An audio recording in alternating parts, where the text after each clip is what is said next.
একটু থামুন, আপনি যদি SIR enumeration form fill up করে থাকেন তাহলে এই কথাটা না শুনে ভিডিওটা স্কিপ করবেন না, কারণ এই মুহূর্তে অনেক ভোটারের নাম কার্যত বাতিলের তালিকায় চলে যাচ্ছে। হ্যাঁ বন্ধুরা, ফর্ম ভরছেন বলেই যে আপনার নাম ভোটার লিস্টে সুরক্ষিত এই ধারণাটা এই মুহূর্তে ভুল। অনেক ক্ষেত্রে দেখা যাচ্ছে এসআইআর ফর্ম ফিল আপ করা সত্ত্বেও ভোটারদের নাম অ্যাবসেন্ট, শিফটেড বা ডিলিটেড ধরে আলাদা তালিকায় তুলে দেওয়া হচ্ছে। আর যদি আপনার নাম এই তালিকায় ঢুকে যায় তাহলে 16ই ডিসেম্বরের খসড়া ভোটার তালিকায় আপনার নাম থাকতেও পারে, আবার নাও থাকতে পারে। এই জন্যই এই ভিডিওটা শেষ পর্যন্ত দেখো, ভীষণ জরুরি কিন্তু তোমাদের জন্য। এবার চলে আসি, আর তোমরা অনেকেই জানো যে 11ই ডিসেম্বরে এসআইআর এনুমারেশন ফর্ম সাবমিশন চূড়ান্ত শেষ দিন শেষ হয়ে গিয়েছে। আর ভোটারদের পক্ষ থেকে হোক বা ডিএলও দের মাধ্যমে হোক ফর্ম সাবমিট করা, ডিএলও অ্যাপে ডিজিটাইজ করা সবকিছুরই ডেডলাইন কিন্তু হয়ে গিয়েছে সেই দিন 11ই ডিসেম্বরে। সেদিন থেকে আর কিছু কিন্তু যোগ হবে না। এবার বলে রাখি যে বড় বিপদটা কোথায়। এখন আসি আসল সমস্যায়। নির্বাচন কমিশন 16ই ডিসেম্বর খসড়া তালিকায় প্রকাশের আগে একটা আলাদা তালিকা তৈরি করছে, যেটাতে বলা হচ্ছে এএসডি ভোটার তালিকা। এই তালিকায় যাদের রাখা হচ্ছে তারা হলো যারা অনুপস্থিত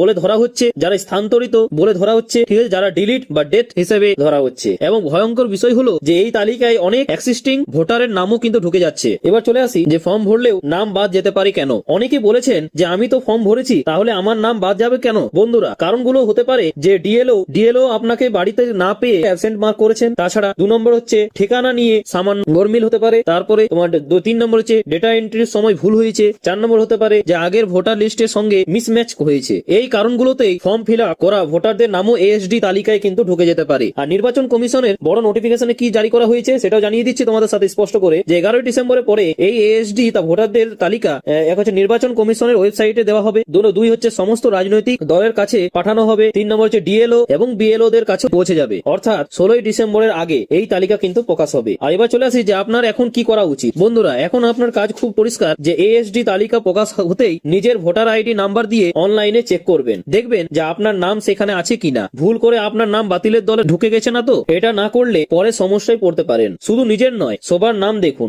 আমি আবার বলছি যে শুধু নিজের নাম নয়, পরিবারের সব সদস্যদের নাম যাদের ভোটার কার্ড আছে, ঠিক আছে। আর সবারটাই কিন্তু আলাদা করে চেক করবেন, কারণ খুবই বাড়িতে থেকেও একজনের নাম থাকতে পারে, অন্যজনের নাম কিন্তু বাদ যেতে পারে। এবার নাম থাকলে কি করবেন, ঠিক আছে। যদি দেখেন যে আপনার নাম এএসডি তালিকায় আছে বা খসড়া তালিকায় নেই তাহলে ভয় পাবেন না, কারণ ড্রাফট লিস্ট প্রকাশের পর ক্লেম এন্ড অবজেকশন দেওয়ার সুযোগ থাকবে। সেই প্রসেসটা আমি আলাদা ভিডিওতে লাইভ কিন্তু দেখিয়ে দেবো, ঠিক আছে। এবার চলে আসি যে এই ভিডিওটা তোমরা অত্যন্ত শেয়ার করবে, ঠিক আছে। কেন শেয়ার করা জরুরি, কারণ হচ্ছে আজ যারা ভাবছেন আমার তো ফর্ম ভরা হয়ে গেছে, তাদের অনেকেই সবচেয়ে বড় ঝুঁকিতে আছেন। একটা চেক না করার জন্য ভোটার লিস্ট থেকে নাম বাদ যাওয়া কোনোভাবেই মেনে নেওয়া যায় না। এবার চলে আসি শেষ কথায়। এই ভিডিওটা একবার নয় 2 বার দেখুন, শেয়ার করুন, ঠিক আছে। সবাইকে সতর্ক করুন। আর এসআইআর সংক্রান্ত রিয়েল এবং আপডেট তথ্য পেতে অবশ্যই এই চ্যানেলটিকে সাবস্ক্রাইব করে নেবেন এবং কিছু নোটিফিকেশন বেলটা অন করে রাখুন, যাতে কিছু আপডেট আসা আপনাদের সঙ্গে যাতে শেয়ার করে দেওয়া হয়। এবার চলে আসি 16ই ডিসেম্বরের আগে কিন্তু আরেকটা অত্যন্ত গুরুত্বপূর্ণ ভিডিও আমি আপনাদের জন্য নিয়ে আসবো, ঠিক আছে। ধন্যবাদ।